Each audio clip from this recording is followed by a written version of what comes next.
இனி உங்களுக்கு வந்து ஃபோன் எல்லாம் பண்ணுவாங்க. நான் சும்மா சொல்லு. நான் வந்து இன்னைக்கு வடிவேல் அண்ணன் நான் என்னை வந்து வடிவேல் அண்ணன் வீட்டுக்கு வந்திருக்கேன் பாருங்க. இதான் வடிவேல் அண்ணன். இதுக்கு முன்னாடி லைக் நிறைய போட்டு விட்டேன்.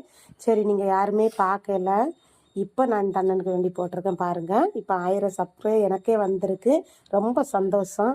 இதை பார்த்து இந்த அண்ணனுக்கு முடிஞ்ச ஹெல்ப்புகளை பண்ணுங்க. சரியா? நான் அதிகமா பேச விரும்பல. சரியா? எல்லாம் கஷ்டமா இருக்கு அவனுக்கு செய்து கொடுக்குங்க. அது சாதனங்க வாங்குங்க, அதுக்குள்ள ரூபா இல்லாம ரொம்ப கஷ்டமா இருக்குது. அவங்க அக்கா எனக்கு கொடுக்க முடியல.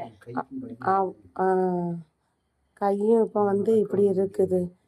அதான் ஆனா கொஞ்சம் கொஞ்சம் வெளியில எல்லாம் கொஞ்சம் கிந்தியாவது அந்த இது இருந்துச்சுன்னா அந்த அந்த 2 சக்கரங்கள் நடந்துடலாம். அதான்